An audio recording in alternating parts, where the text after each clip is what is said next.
کبھی بھی آپ نے فی البدی جا کے اسٹیج پر کھڑے نہیں ہو جانا، اور آپ نے یہ نہیں سوچنا کہ جی میں کوئی بہت ہی سکرات ہوں یا میرا کوگنیٹو لینڈسکیپ، میری انٹلیکچوئل فیکلٹیز تو بہت اسٹرانگ ہیں، تو مجھے تو جو ہے نا فی البدی بات کرنی چاہیے اور مجھے کسی قسم کی پریپریشن کی ضرورت نہیں ہے۔ میں کہتا ہوں کہ آپ پرائم منسٹر ہیں، آپ گورنر ہیں، آپ کسی بڑے ادارے کے سی ای او ہیں، آپ ڈائریکٹر ہیں، آپ کمشنر ہیں، آپ ڈی سی ہیں، آپ ٹیچر ہیں، آپ کا تعلق کسی بھی شعبے سے ہے، آپ چاہے کتنے ہی ذہین فتین کیوں نہیں ہیں، آپ کا کوگنیٹو لینڈسکیپ چاہے کتنا ہی کیوں نہ ریچ ہو، آپ کو کبھی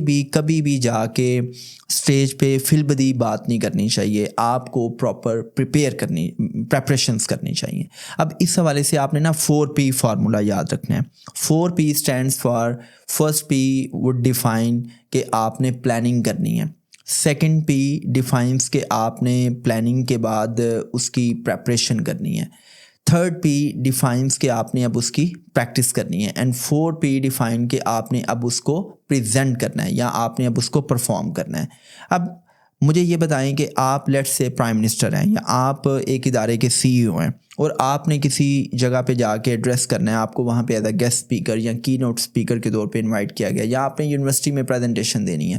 تو مجھے یہ بتائیں کہ وہ انسان بیوقوف نہیں ہوگا کہ جو بغیر کسی پلاننگ یا پریپریشن کے اسٹیج پہ جائے گا؟ بتائیں مجھے۔ بالکل آبویسلی وہ اگر بغیر پلاننگ کے، بغیر پریپریشن کے جائے گا تو وہ خود دعوت دے گا کہ دوسرے لوگ اس کو ہوٹ کریں، دوسرے لوگ اس پہ جملے کسیں۔ بیکاز میں نے جو اس پہ میری فائنڈنگس ہیں، جب میں کوچز سے کانٹیکٹ کرتا ہوں اور میں کہتا ہوں کہ مجھے بتائیں کہ آپ کے اندر یہ فیئر کیسے ڈیولپ ہوا، تو میں ان کا سائیکو انالیسس کرتا ہوں۔ میں جب ان کا سائیکو انالیسس کرتا ہوں تو مجھے پتہ یہ چلتا ہے کہ کہیں نہ کہیں ان کی آموزش میں، ان کی نرچرنگ میں، ان کی گرومنگ میں، ان کی ریزنگ میں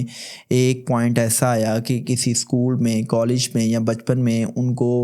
اسٹیج پر آ کر پرفارم کرنے کا موقع ملا، اور وہ بغیر تیاری کے گئے یا کسی فورس کے کہنے پہ، کسی دوسرے کے کہنے پہ گئے، اور اسٹیج پر جب آپ بغیر تیاری کے گئے تو آپ پرفارم نہیں کر سکے، تو لوگوں نے آپ کو ہوٹ کیا، لوگوں نے آپ پہ آوازیں کسیں، یا بعد میں لوگوں نے آپ پہ جملے کسے اور آپ کو کرٹیسائز کیا کہ بھئی آپ تو اسٹیج پہ آئے تھے اور